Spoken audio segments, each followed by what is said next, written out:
क्या हलचल है, क्या अपडेट है, इसको जानने का वक्त है। आप सभी को हम लिए चलते हैं रोहित सिंह के पास। हमारे संवाददाता बिहार से जुड़ चुके हैं। रोहित, कार्रवाई के नाम पर अभी तक क्या कुछ आपको देखने को और सुनने को मिला है? अपडेट क्या है इस पूरे मामले को? क्या किसी की गिरफ्तारी हुई है? 4 लोग बताए गए हैं, चारों फरार या कोई गिरफ्त में है?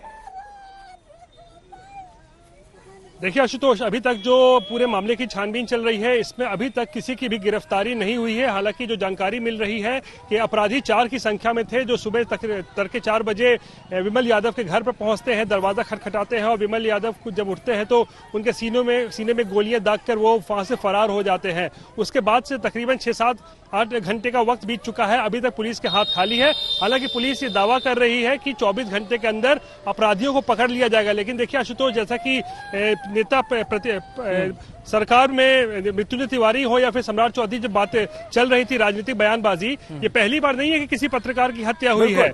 ये 2016 में भी हिंदुस्तान अखबार के पत्रकार राजदेव रंजन की सिवान में हत्या हो गई थी और उस समय आरजेडी के पूर्व सांसद शाहबुद्दीन पर आरोप लगे थे उस हत्या के लिए भी। तो ये पहली बार नहीं है कि नीतीश कुमार के सुशासन में पत्रकारों की जान जा रही है या उन्हें अपराधी गोलियों से छलनी करके भून दे रहे हैं। ये दूसरी बड़ी घटना घटी है और इसीलिए सवाल खड़े हो रहे हैं कि क्या नीतीश कुमार के सुशासन में आखिर पत्रकार जब सुरक्षित नहीं है तो फिर आम आदमी की क्या मतलब हालत हो सकती है, ये सबके समझने की बात है। रोहित, हर मामले पर नीतीश कुमार का स्टेटमेंट सामने आता है। अभी तक उन्होंने चुप्पी साध रखी है, अभी तक कोई स्टेटमेंट सामने नहीं आया। दूसरी बात की बताया जा रहा है कि किसी सरकारी मुकदमे गवाह थे ये विमल यादव, फिर प्रतिक्रिया कुछ और आ रही थी और परिजनों का रो रो कर बुरा हाल है। क्या कुछ न्याय दिलाने की कोई बात हुई है?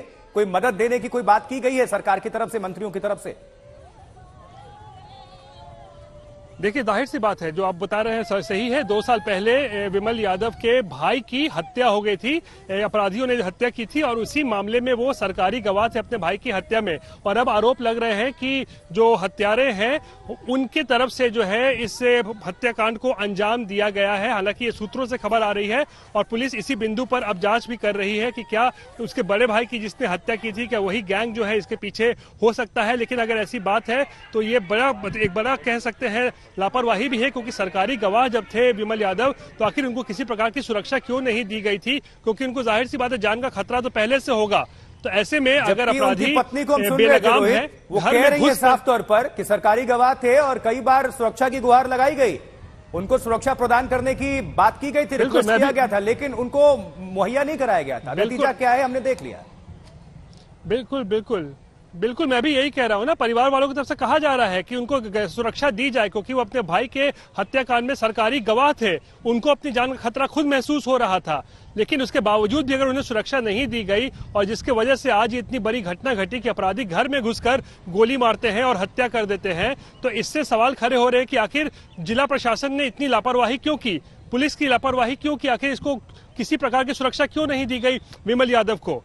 तो ये सब बड़े गंभीर सवाल है और कानून व्यवस्था की स्थिति तो पोल खोल के रख दी गई है आशुतोष। किस तरीके से रहनी भी नहीं चाहिए। नीतीश कुमार से उम्मीद की जाती है बिहार के मुख्यमंत्री इस पर स्टेटमेंट देंगे और ये सिर्फ एक पत्रकार की बात नहीं, तमाम ऐसे पत्रकार हैं और देश भर के सारे पत्रकार हैं। क्योंकि जाहिर सी बात है, पत्रकारिता करेंगे, कुछ लोगों की आंखों में खटकेंगे, क्योंकि सवाल खड़े करेंगे, सवाल उठाएंगे, कमियां दिखाएंगे, उजागर करेंगे तो उन लोगों को चुभेंगे भी। और लेकिन क्या हत्या कर दी जाती है, लॉ एंड ऑर्डर को लेकर सवाल तो खड़े होंगे, आप चुप्पी साधे नहीं रख सकते। लेकिन अभी क्या हालात है, सुनने में जानकारी मिला कि पूरा जो है अभी इलाका जो है वो काफी गुस्से में भी है, रोष में है, गम में है, खौफजदा भी है, क्योंकि न्याय तो मिलना चाहिए और न्याय की बात है।